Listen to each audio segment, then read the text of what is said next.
I'm Amy. I'm Delia. And I'm Wendell. And welcome to Yes, but Why Podcast. Yeah.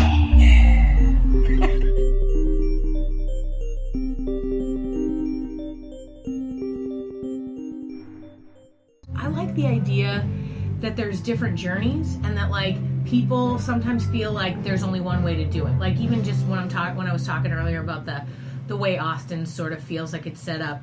It's just one city. Yeah. Every city's different.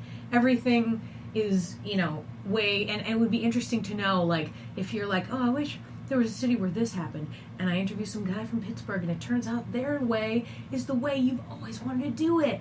And you're like, well, I could just move to Pittsburgh, and it's like, there's already great people, yeah. and, whatever it is. Yeah. Like, whatever your personal path is. Yeah. Yeah. I don't know. What is your personal path? Like, you've been doing stand-up for a little while. How many years? 2. Great. Yeah, this summer was my 2-year anniversary.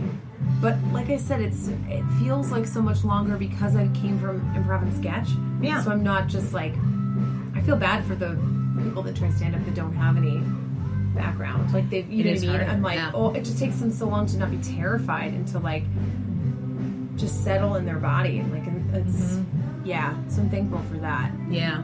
I think it makes it a lot easier sometimes to be yourself if you've spent some time being other people. Yeah.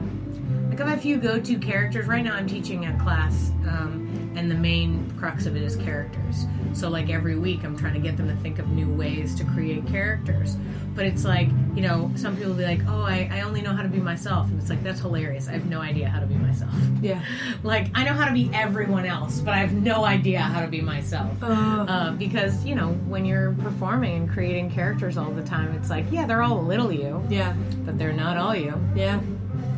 Oh, man. So you've been traveling a lot doing stand-up. What, do you think you'll travel more, or are you trying to... Are we recording, by the way? Yeah, here. Oh, see, that's what I thought we were putting on headphones and stuff. So We can put on headphones. Oh, no, we don't have to. I was just laughing because I was like, oh, we're still not recording. I was like, okay. No. We can put on headphones. In fact, I was like, here. I pulled it out of the way so we weren't, so we didn't have the food on it and stuff like that. So It's so funny. I had no idea what was happening. Wow. Oh yeah, well, I went over there and I pressed record, and then I told you about how I press record.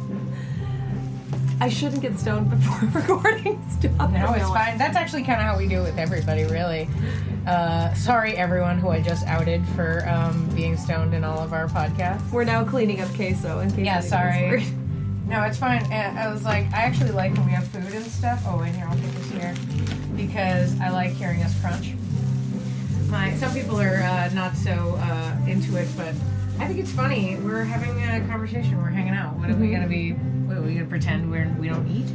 No. Oftentimes, too, we'll do the podcast in the evening, like right when people get out of work. So it's like, hey, they haven't had dinner. Yeah, they need to... Let them have dinner. Yeah. Oh, right on. All right.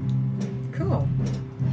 Yeah, I like the having the headphones makes it feel real legit. It feels really, really special right now. Yeah, absolutely. I was like, I tried to do this one time, and I'm going to do it just so it looks cool. But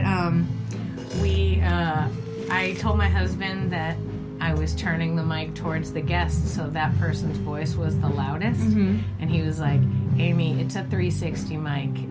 It gets sound from every side.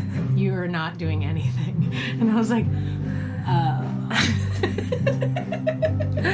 So he's the technological one in our family. Oh, that's so funny. I almost said something too. I'm like, I feel like it's 3.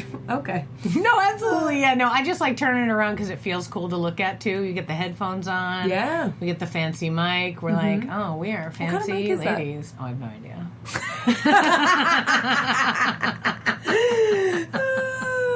No, all the stuff in here is my husband's. He's very technological. He buys all sorts of equipment, and he always has some sort of like deep story about why each thing is the best thing to have. But hey, it always sounds good, so who am I to complain? It's all perfect and wonderful. Yeah. And it doesn't break the bank too much, so it's okay. Yeah, that's important. It's so cool that you guys have your own space. Yeah, it's nice. It's nice to have a little room, especially because we get the air conditioning in here too. So a little air conditioned room so I can work and be creative, separate, and we can have our own spaces. Also, sometimes when I'm recording my podcast, my husband will come and hang out with one of his friends in one of the rooms down the hallways and just play, guitar with them for 2-3 hours while I'm chatting with people. That's so cool. Yeah. Oh, I love it. It's nice to be able to do that. That's one of the benefits of living in Austin. I recently read an article that said it was like one of the top freelancer cities. So, Yeah. It's not so expensive that you can't just live off of as much as you can sort of base make. I was like, yeah, all right, that makes sense. Yeah. Yeah. I wish that they were more like freelancer friendly in Los Angeles, but everyone's getting priced out of everything. The rents are going crazy there. Yeah. It's rough. Yeah, absolutely. It's wild. I mean, it always has to do with how many people just want to live there. And because it's so exciting and everyone wants to be part of it, everyone's just rushing in, and that's why it gets so expensive. There's all these high rises going in, and I'm like, who is affording these? Oh, Like, right? there's no one here to, like, it's just insane. Thousands of dollars every month. Like 3-4 for like a 1-bedroom apartment. And it's like, but why? Why would you do that? Yeah, I know. I thought that this time we were searching for a new rental, and I was like, someone remind me if I ever make a lot of money that more than $2,000 a month for rent of any space is too much. It's too much. Like, I don't want to pay $2,000. My husband was like, way less than that. And I was like, yeah, way less than that. But we're looking at a 2-bedroom right now. Of course it's way less than that. Yeah. If we want to move into a 5-bedroom house because we're doing real well, I still don't want to pay more than $2,000 a month. It's crazy out there. Like, it's insane. Yeah, it's so funny. Ugh. It's nice that you moved to a nice place so that you feel good about, and you're in a new wait. spot, and it's going to give you a new outlook on everything. What's going to be so funny is when I go back to, like, months later, years later, I'm going to go back to this point in my life and reflect, and I'm so excited about this apartment that it is, like, it's just gone into every other aspect of my life. Like, I started doing the artist way, and all of my morning pages so far are like, I can't wait for this apartment. Yeah. And, like, everyone I've talked to, and I'm gonna be, I hope it's everything it's cracked up to be. Yeah. Oh, 2 years from now, I'll be like, oh, that shithole? Like, what were you thinking? Oh, I was recently listening to what was it? You Made It Weird with Pete Holmes. And he was talking to Kristen Shaw, and she was talking about shopping and how the reason why we like shopping and getting new clothing is because we don't have any history with the clothing yet.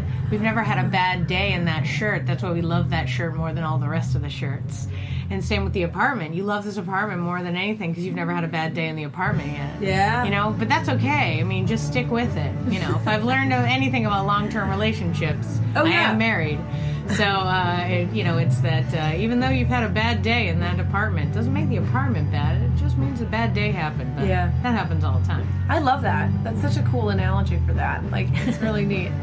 We all just haven't had a bad day in that shirt yet. That's great. Yeah, I thought that was really sweet. And I was like, so that cute. makes me feel so good about, like, just all sorts of things. Like, anything, like the idea even that people will always be grass is always greener about things. Mm-hmm. Like, oh, man, I want to get out of my job because this other job that's very much exactly like it is definitely going to be better. And you're like, grass is always greener, which is you've never been at that job when it was the hardest day at that job yet. Yep. So you don't know. So it's always like, take it as it comes, but don't put too much expectations on what's going to happen. Yeah. Yeah, I find that happens a lot with people in theater. Because there's only so many, like, not everyone can be famous, right? So there's a certain amount of, like, I'm a big proponent of, like, let's just have a good time. Like, just enjoy the projects you get to do and the shows you get to be in, like, bit by bit before you, like, shut yourself down and be like, well, if I don't have a sitcom in the next 3 years, I'm out. You can't put time restrictions on yourself like that. For me, I've always said that I'm like, as amazing it would be to have a bunch of money, it's kind of like, for me, I just want to be able to do what I want to do and survive off of it. Mm-hmm. Like, just to, just make sure that I can pay my bills doing what I love as opposed to working, in a restaurant or whatever forever. Yeah. Even then, I'm still willing to do it. But, like, I've always heard those stories of people that's like, well, if I don't get my first co-star in 2 years, I'm leaving. And it's like, what you can't do it like that. Yeah. You just can't. If you have a backup plan that's like legit in your mind and you're really going to do it, just go do it and get out of the way. Yeah. Like, I've been working on projects for years, and my end game was never something crazy famous. I just wanted to work, and I've had fun times with fun people, and the end results are always fun, like enjoyable to watch. When it's filmed, it's like, yeah, check that out. Or if it's not, it was like, oh, that was a wonderful night that we all got to experience and be part of. Or, you know, I don't know. I've enjoyed it all, and it's like, yeah, I'd like money too. That would be nice. Yeah. But not too much, just enough. Just enough. I mean, I'll take a lot. I mean, I'm not turning bags of money down. Yeah, I mean, Hollywood. But yeah, it's so funny you say that about like it being about experiences. That's how I've kind of gone into this whole festival thing with like, you know, at first you're like, I hope there's industry there. I hope people see me. Mm-hmm. But then it's like, you learn very quickly it is not about that. Like if somebody does, great, but so much of it is the connections you make with the other people that are at the festival and how much fun it is to meet new people. You know, us sitting here is a perfect example, and just going out and just seeing who else is out there, what they're doing, and just experiencing different cities too. Like one of my favorite trips so far, I went to Nashville, not for a festival, but just to do shows independently. And I went by myself, stayed with a couple different friends throughout the trip. And I mean, so many times I was off by myself just exploring the city. And everyone's like, where are you now? Like, are you okay? How'd you get there? What's going on? And I'm like, I'm fine. I love exploring new cities. It's so much fun. It's the best. It's nice to have a reason to do it too. Like, as opposed to just being like, oh, I'm gonna go to this place and check it out with no like plan or action or like reason to be there. Mm-hmm. I mean, to a certain extent, these are business trips for you. Oh yeah, you best believe these are getting written off. I've already started. Oh, you're so good. Oh you're man, so good. I already have a full color-coded spreadsheet going. Oh, it's my porn. Like, ooh, that's nice. I have to. There's like, I think 9 festivals plus another trip just to do the trip. Yeah. This year, which is insane. And I'm like, I have to write them off. Like, but I love what you're saying too about giving yourself a reason, because so like, yeah, like the idea of like going to a city just to see a city is nice, but it feels like a vacation. Mm-hmm. And you always talk yourself out of doing something like that for yourself. Where these, it's like, oh no, I'm going to work. Yeah. So even though a lot of it is playtime, you still have a reason to do it, and you won't talk yourself out of it.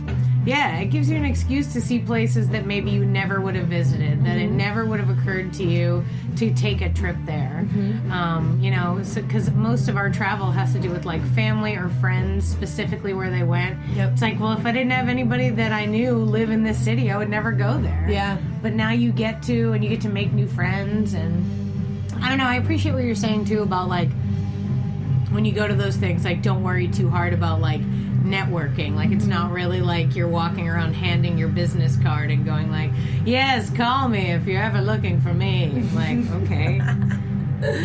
Yeah, you just gotta go and just have fun. And so much of it will color your own writing, too. You know, like, trying to, like, spark weird circumstances that have happened to you and anything down the line. And even, like, you know, I've met a bunch of comics at these festivals where now I'm really close with. And we've been kind of ending up at the same festivals together and kind of have like a fun little unit that we've been kind of traveling through. Like one of the girls, actually 2 of the girls that's on the festival, Catherine Jessup and Kate Chahoney, they're both, I've done, I think 3 other festivals with both of them this year, which is so funny that they're just randomly all in the same circuit. Sophia, my friend that's here too, like, you know, we've done almost every festival together, which has been ridiculous and so fun. That's nice. It must be nice to have like a buddy though, so that like, you know, you're never, I guess, not so much unsafe, because, you know, unsafe's half the fun, but like but like, you know, you have like a sort of a safety net while you're there. Yeah. Excuse me. Yeah, that's been pretty cool. 9, that's a lot. Yeah, I got into 10. I turned 1 down, because it was just, I couldn't do it. It was just, Yeah. it was also like right around the same time. That's the thing that's so tough, is that all of these are like clustered in the same time frame. Yeah. That there was a few that I really wanted to do, but I knew enough not to apply because I had already, like Hell Yes